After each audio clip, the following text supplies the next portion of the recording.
ઘણીવાર દૈવી જીવો માટે ઢીલ છોડે. એક વસ્તુ યાદ રાખો, તમે સંસારમાં રહો છો પણ સંસારી નથી. તમે વેપાર કરો છો પણ વેપારી નથી. તમે મૂળમાં તો તમારી વૈષ્ણવતામાં સ્થિત છો. આપણે વ્યવસ્થાઓની વચ્ચે છીએ, પણ વ્યવસ્થાઓ માટે જ થોડી જન્મ્યા છે. વ્યવસ્થાઓનો ઉપયોગ કરી વૈષ્ણવની ચતુરાઈ એ છે કે ભગવાને આપેલા સંસારને સાધન બનાવી અને શ્રીજીને પામી લેવાની ચતુરાઈ જેનામાં હોય ને, એ જ સાચો ચતુર વૈષ્ણવ છે. આ જે મળ્યું છે એ પ્રભુની પ્રસન્નતાનું કારણ બનાવી લે, એમાં જ એનું કલ્યાણ છે. કારણ કે પ્રભુ પણ ઘણી વાર પરીક્ષા કરે કે તું મારી ભક્તિ કરવા આવ્યો છો ને, પણ હું તને સંસારમાં ફસાવી દઈશ. હું તને એવું ઘર આપીશ કે ઘરમાં તને એટલો મોહ થઈ જશે કે હું તને ભૂલાઈ જ જઈશ, તને યાદ જ નહીં આવું. વૈષ્ણવ કે ચિંતા ન કરતા, હું એ ઘરમાં જ આપને પધરાવી લઈશ, એટલે મારું ઘર જ નંદાલય બની જશે. અચ્છા, તો હું તને એવું ધન આપીશ કે ધનમાં જ તું ફસાઈ જઈશ, હું યાદ જ નહીં આવું. તો પ્રભુ ધનનું હું પ્રભુની કથા ને મનોરથો કરાવીશ, એ ધન મારા ઉદ્ધારનું કારણ બનાવી દઈશ. અચ્છા, તો એવો પરિવાર આપીશ કે સંસાર આસક્ત બની જઈશ, સ્વજનોમાં હું ભૂલાઈ જ જઈશ. અરે પ્રભુ, હું એ બધાને બ્રહ્મ સંબંધ કરાવી વૈષ્ણવ બનાવી લઈશ, એ જ મારા સત્સંગી બની જશે.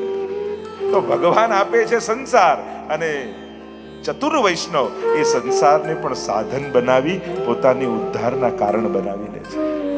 ભગવાને આપેલા સુખને જેને આનંદમાં કન્વર્ટ કરતા આવડે ને, એ જ ચતુર વૈષ્ણવ છે. પ્રભુ સુખ આપે છે અને વૈષ્ણવ સુખને આનંદમાં ફેરવી લે છે. જે કેવલ પોતાને કેન્દ્રમાં રાખીને ભોગવીએ સુખ, અને જેના કેન્દ્રમાં ભગવાન થઈ જાય, પ્રભુની પ્રસન્નતાનું કારણ બની જાય, એ આનંદ થઈ જાય. તો સબન કો સુખ દેન પિય સંગ કરત સેન. એટલે કે જે જીવો પ્રભુને ભૂલી ગયા છે, તો ઠાકોરજીને ઈશારો કરીને કહે છે યમુનાજી કે પ્રભુ આ આપનો જીવ છે.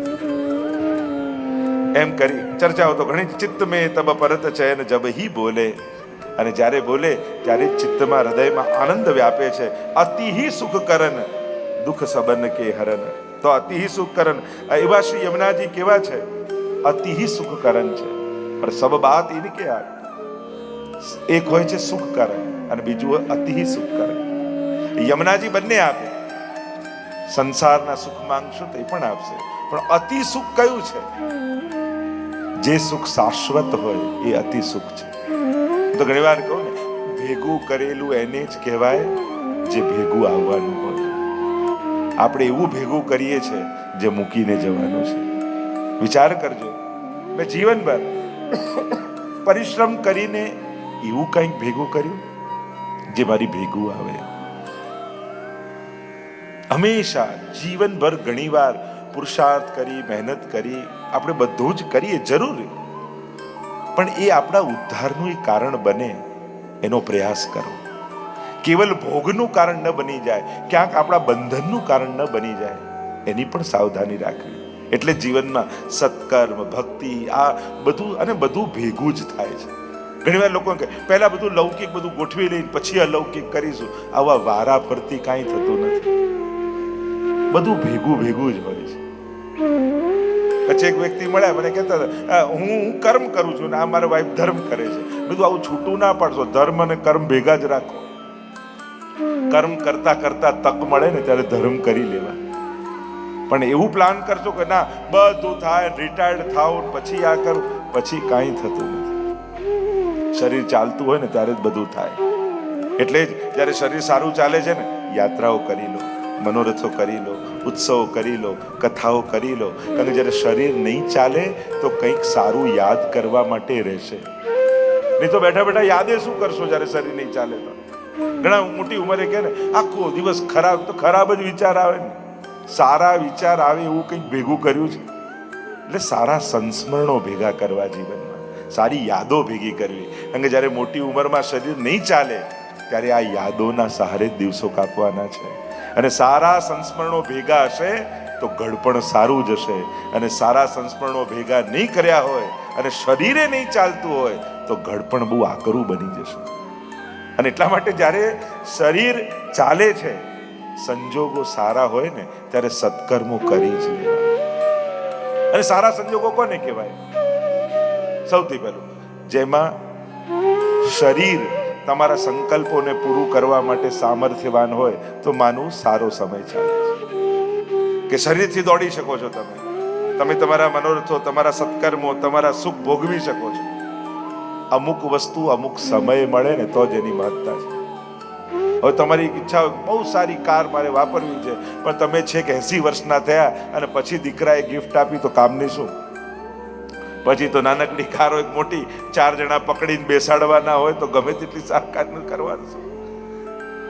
સુખ પણ યોગ્ય સમય મળે ને તો જ સુખ છે.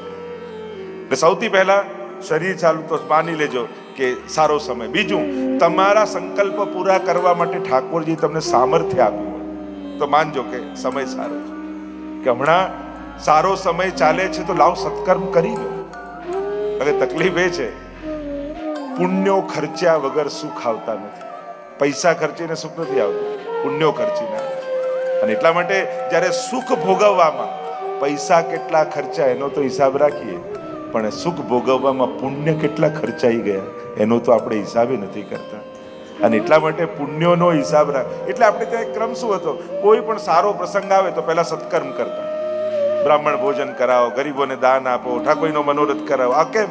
કારણ કે સાંજે મારે સુખ ભોગવવામાં પુણ્યો ખર્ચવાના છે તો લાવ સવારે પુણ્યો બાંધી લો.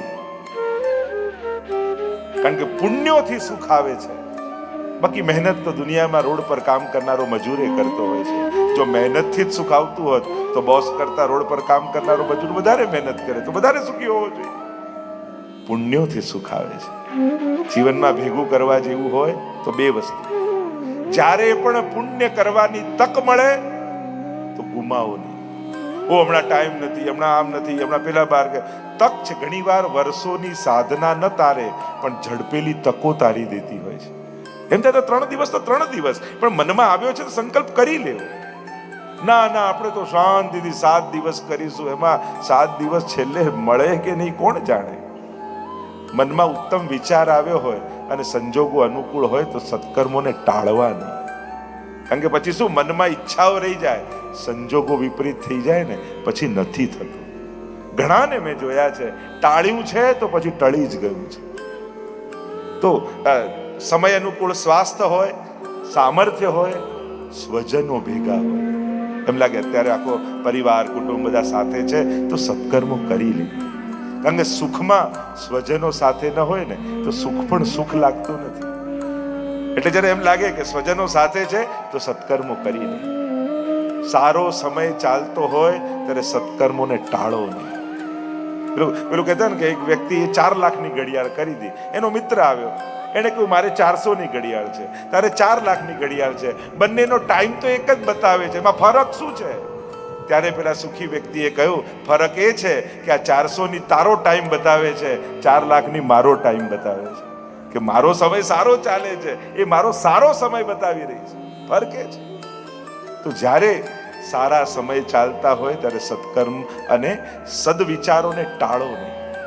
એને ઝડપી લો, એને અવસર બનાવી લો, એને ઉત્સવ બનાવી લો. અને બહુ લાંબા પ્લાનિંગ પણ નહીં કરવા. જેટલું જલ્દી થાય એટલું કરી લેવું. કારણ કે સંજોગો ક્યારે ફરે ને એ કાંઈ ખબર નથી હોતી. અહીંયા યમુનાજી તો કેવા છે, અતિ હી સુખ કરન. અતિ સુખ કયું છે?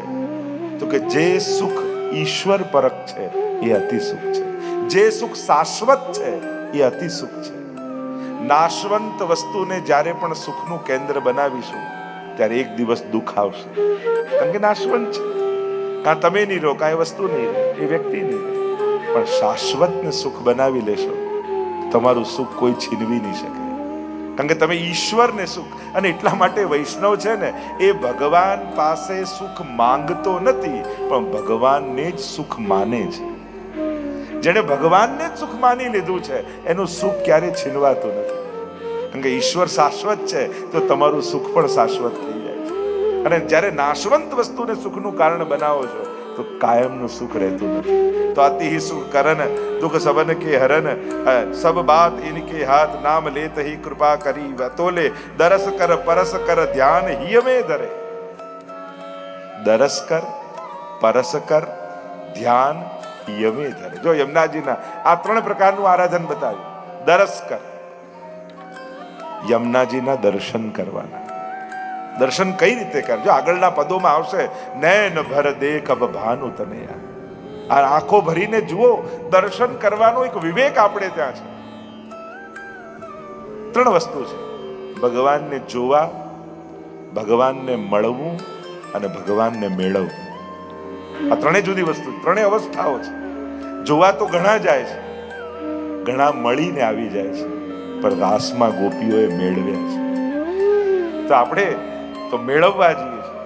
તો દરસ કર, યમુનાજીના દર્શન કરવા માત્રથી જીવનું કલ્યાણ છે. કઈ રીતે? તમે જેમ જ્યારે દર્શન કરવા જાઓ, યમુનાજીના તટ પર જાઓ, મથુરા વિશ્રામ ઘાટે ઉભા હો, ત્યારે યમુનાજીના દર્શન કઈ રીતે કરાય? જો ગુરુ કૃપા કોની કહેવાય? ગુરુને યાદ કેમ કરીએ છીએ? મહાપ્રભુજીને કેમ યાદ કરીએ છીએ સેવા કરતા પહેલા? જય જય શ્રી વલ્લભ પ્રભુ વિઠ્ઠલેશ સાથે યાદ કરવાનું કારણ એ છે કે હવે મારી આંખો બંધ કરું છું, હવે આપની આંખે મારે ઠાકોરજીને જોવા છે. આપણે જેમ લાલન આગળ બેઠા હોઈએ ને ત્યારે વિચાર કરવાનો કે આ હું હમણાં લાલનને જોઉં છું, અત્યારે મહાપ્રભુજી અહીંયા બિરાજ્યા હોય તો એમને મારા લાલન કેવા દેખાય, એમને મારા શ્રીનાથજી બાબા કેવા દેખાય?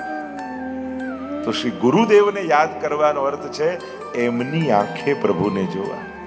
સેવામાં જઈએ ત્યારે મહાપ્રભુજી ગુસાઈજીને યાદ કરવા એટલે કેવલ એમનો ચહેરો યાદ નહીં કરવાનો, એમના ભાવને હૃદયમાં ધારણ કરવાનો અને હવે લાલન પાસે જઈને બેસવાનું. ત્યારે લાલન અને સેવાનું સુખ કઈ જુદું જ લાગશે. ભોગ શ્રૃંગાર યશોદા મૈયા શ્રી વિઠ્ઠલનાથ કે હાથ કો ભાવે. એટલે જ તો કહ્યું ને, મને તો ગુસાઈજીના હાથનું ગમે છે કે જ્યારે ગુસાઈજી શ્રૃંગાર કરે ત્યારે શ્રીનાથજી બાબા કેવા હરખાતા હોય. આપણે લાલનને કે શ્રીનાથજી બાબાને શ્રૃંગાર ધરતા હોઈએ અને જ્યારે એવો ભાવ કરી કે અત્યારે ગુસાઈજી મારા હૃદયમાં બિરાજી. મૂળ વાત જે કહી રહ્યો છું, વલ્લભને વિઠ્ઠલને યાદ કરવાનો અર્થ હવે આપના ભાવને હૃદયમાં ધારણ કરી અને હવે આપણે દરસ કર. એમ યમુનાજીના દર્શન આપણને કરાવ્યા. જ્યારે ઘાટ પાસે જાઓ અને ઘાટ પર ઉભા રહીએ તો આપણને સૌથી પહેલા શું દેખાય? યમુનાજીની લહેરો દેખાય. અને લહેરો નહીં જોવાનું. હરિરાયજી, ગોકુલનાથજી, મહાપ્રભુજી, ગુસાઈજી કઈ દ્રષ્ટિ આપે છે? મહાપ્રભુજી કહે આ લહેરો નથી, તરંગ ભુજ કંકણ પ્રકટ મુક્તિકા વાલુકા. તરંગ શું છે? ભુજ, ભુજા છે. એટલે જ્યારે તમે દૂર ઉભા હો ઘાટ પર ને યમુનાજીની લહેરો દેખાય તો ભાવ એમ કરો કે મારી માં, આ જીવરૂપી બાળક જે અનંત જન્મોથી વિખોટો પડ્યો હતો અને આજે બાળક સામે આવીને ઊભો છે, તો યમુના માએ પોતાની બાહો ફેલાવી અને મને બોલાવી રહ્યા છે કે આવો બેટા, મારી ગોદમાં આવી જાય, મારી છાતીએ લાગી જાય, મારા પયના પાન તને કરાવી દઉં. અને એટલા માટે એક માં જેમ સુધાતુર બાળકને બાહો ફેલાવી અને આમંત્રિત કરે એમ ભાવ એવો કરવો. હવે જ્યારે તમે બ્રજમાં જાઓ ત્યારે દર્શન જુદી રીતે કરજો. ત્યારે લહેરોને જોઈને એવો ભાવ કરજો, તમને જોઈને યમુના માં તમને બોલાવી રહી છે ગોદમાં લેવા માટે. તરંગ ભુજ. અને પછી તમે શું કરો? સીડીઓ નીચે ઉતરી અને ઘાટ પર બેસી જાઓ, હે ને? તટ પર બેસી જાઓ. આ તટ શું છે? નિતંબ તટ સુંદરી નમત કૃષ્ણ તુલ્ય પ્રિયા. યમુનાજીની ગોદ છે એટલે યમુનાજીએ તમને બાહુથી ખોળામાં લીધા અને આ જીવરૂપી બાળક માના વક્ષસ્થળથી કૃપા રસના પાન કરવા માંગે છે. અનંત જન્મોથી ક્ષુધાતુર થયેલો છે અને એટલા માટે યમુનાજીએ પલાઠી વાળી અને તમને ખોળામાં લીધા, ગોદમાં લીધા. હવે ઘાટ પર તટ પર બેસીને તમે શું કરો? જળની અંજલિ ભરો અને પાન કરો. તમે જળના પાન નથી કર્યા. તમે ભલે જળ જોતા હો પણ યમુનાજી તમને જળ નથી પીવડાવતા. એ તો ન જાતું યમ યાતના ભવતિ તે પય પાન. પય એટલે દૂધ. યમુનાજીએ તમને જળ નથી પીવડાવ્યું, પોતાના વક્ષર સ્થળથી પોતાની કૃપા રસ અમૃત રૂપ દુગ્ધનું પાન કરાવ્યું છે. આવો ભાવ જ્યારે યમુનાજીના પાન કરતા હોય ત્યારે ભાવ એ કરો કે યમુના માં પોતાનું પયનું મને પાન કરાવે છે. કારણ કે જ્યારે તમે યમુના જળના પાન કરો, દરસ કર પરસ કર, જ્યારે સ્પર્શ કરો, પહેલા તો દર્શન કર્યા, યમુનાજીનો એ ભાવ કર્યો, પછી હાથમાં જળ જ્યારે લીધું અને જ્યારે તમે યમુના પાન પરસ કરો છો ત્યારે તમને જળ દેખાય છે, પણ યમુના જલમાં 3 વસ્તુ યમુનાજી તમને દાન કરે છે. ત્રણ અલૌકિક તત્વનું દાન એક યમના પાનથી, કાલે યમના પાન કર્યા, એ ત્રણ વસ્તુનું દાન, દિવ્ય અને અલૌકિક તત્વનું દાન કર્યું. જ્યારે તમે યમના પાન કરો ત્યારે સૌથી પહેલું તત્વ યમુનાજી તમને આપે, મુરારી પદ પંકજ સ્ફુરદ અમંદ રેણુ ઉત્કટામ. યમુના જળમાં શું છે? મુરારી એવા શ્રી કૃષ્ણના ચરણની રજ છે. જો બીજે જળમાં રજ હોય તે દૂષણ કહેવાય, યમુનાજીમાં તો આભૂષણ છે. તરંગ ભુજ કંકણ પ્રકટ મુક્તિકા વાલુકા. જ્યારે એમાં ચળકે ને રજ યમુના જળની લહેરોમાં, તો મહાપ્રભુજી કહે એ રજ એવી લાગે છે જાણે મોતીના કંકણ યમુનાજીએ પહેર્યા છે અને એના મોતી ચળકી રહ્યા છે. એ રજ પણ મોતી લાગે છે, શૃંગાર આભૂષણ લાગે છે. જ્યારે યમુના પાન કરો ત્યારે યમુનાજી સૌથી પહેલા તમને પ્રભુના ચરણ રજનું પાન કરાવે છે. અને રજની મહિમા તો કેટલી આપણે ત્યાં ગાઈ છે, પ્રભુના ચરણના રજની મહિમા. કારણ કે યમુનાજી એ કેવલ જલમાં નથી, એમના તટની રજમાં પણ છે. ઘણી વાર વ્રજમાં જઈએ ને જલ ન દેખાય તો આપણે એમ કે યમુનાજીના દર્શન ન થયા. અરે જલરૂપ યમુનાજીના દર્શન નથી થયા, રજરૂપ યમુનાજી તો બિરાજે જ છે. કારણ કે યમુનાજીમાં જલ કરતા પણ રજની મહિમા છે. ત્યાં કહ્યું ને સ્ફુરદ અમંદ રેણુ ઉત્કટામ. જલ કરતા પણ રજ જેમાં વધારે છે એવા યમુનાજી છે. હવે એ જ યમુનાજી હોય, એ યમનોત્રીમાં હોય, એ જ યમુનાજી દિલ્હીમાં હોય, એ જ યમુનાજી ગોકુળમાં હોય. તમે ત્રણેય જગ્યાએ પાન કરો તો ફળમાં ફરક પડે કે નહીં? જો જળની જ મહિમા કેવલ હોય, કોઈ એમ કે હું યમુના પાન કરવા જાઉં છું, તો કોઈ એમ કે અચ્છા દિલ્હી જાઓ છો?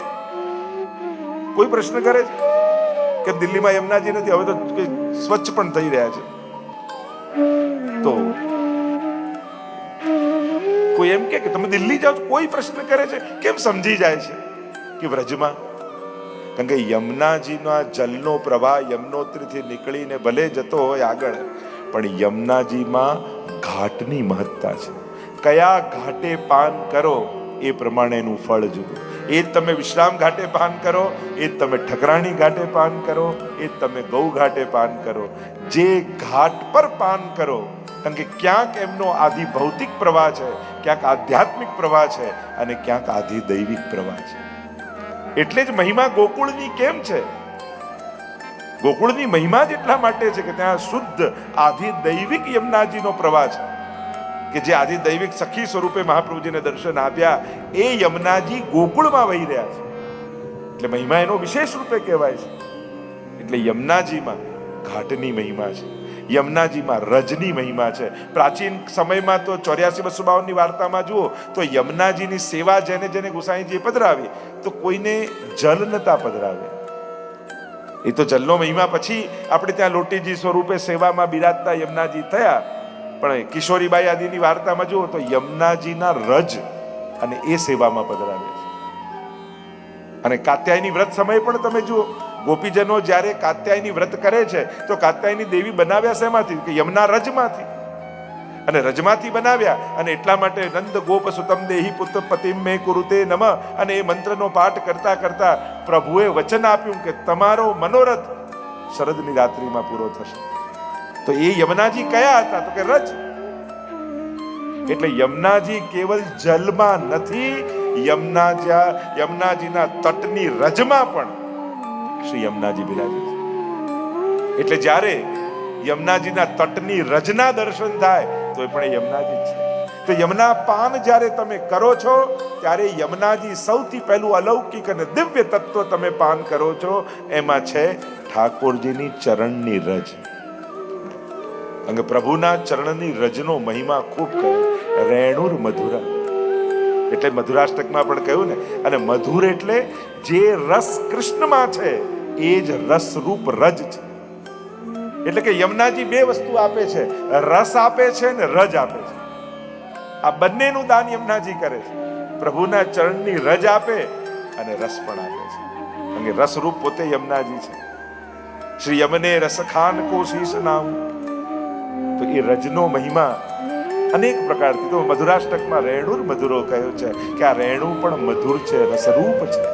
કારણ કે બે રજનો મહિમા બહુ વિશેષ રૂપે છે. બે સ્થાન કૃષ્ણ ભક્તિના વિશેષ સ્થાનો છે કે જ્યાં ઠાકોરજીની અખંડ હાજરી છે.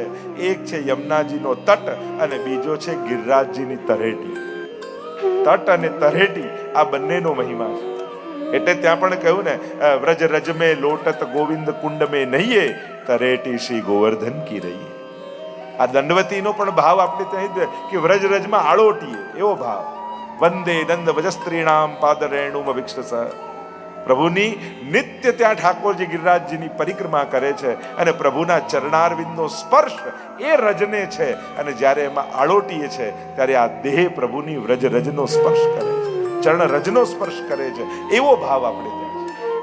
તો જ્યારે યમુનાજીના પાન કરો છો, દરસ કર પરસ કર, જ્યારે સ્પર્શ કરો યમુનાજીના અને પાન કરો ત્યારે કૃષ્ણના ચરણારવિંદની રજ તમારી ભીતર છે. અને એ જેની શોભા છે, શ્રી કૃષ્ણના ચરણારવિંદની રજ થકી શોભી રહ્યા. ત્યાં રજ દૂષણ નથી, આભૂષણ છે. બીજું, જ્યારે યમુના જલના તમે પાન કરો છો ત્યારે બીજું તત્વ તમને પ્રાપ્ત કરાવે છે યમુનાજી. એ છે યમોપી ન જાતું યમયાતના ભવતી તે પય. યમુનાજી તમને જળ નથી પીવડાવતા, પોતાના વાત્સલ્ય સભર પયનું પાન કરાવે છે. એટલે પોતે માં બને છે તમને પાન કરાવી. અને યમુના માં બને તો યમરાજા મામા થયા. આપણે જાણે માં મારે પણ મામા ન મારે. એટલે શનિદેવ અને યમરાજ આ બંને આપણા તો મામા કહેવાય, એટલે ચિંતા કરવી નહીં.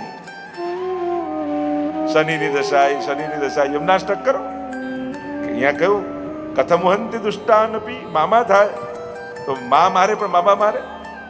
એટલે યમુનાજીનું જ્યારે આરાધન કરો છો ત્યારે એનો પણ પ્રભાવ નથી લાગતો.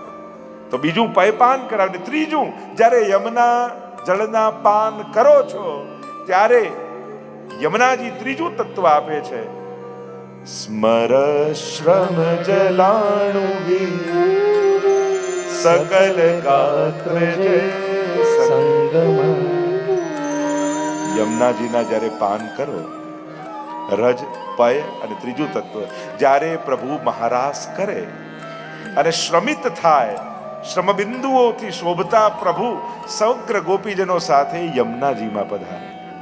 અને યમુનાજીમાં પધારે રોજ રાસ થાય છે. રોજ યમુનાજીમાં ઠાકોરજી પધારે છે અને પોતાના મસ્તક પર આવેલા શ્રમકણ સ્મરશ્રમ, જે અલૌકિક સ્મર છે, અલૌકિક કામ છે, અલૌકિક આનંદ છે, એ અલૌકિક આનંદથી પ્રગટેલા શ્રમકણ એ યમુનાજીમાં પધરાવે છે રોજ ઠાકોર. અને પ્રભુ રૂપ જ છે, પ્રભુનું જ રસરૂપ છે. અને એટલે કે કૃષ્ણ પોતે રસરૂપ બની અને યમુનાજીમાં વહે છે રોજ. એટલે જ્યારે તમે યમુનાજીના પાન કરો ત્યારે કેવળ જળ નથી હોતું, એમાં કૃષ્ણ રસનું પણ તમે પાન કરો.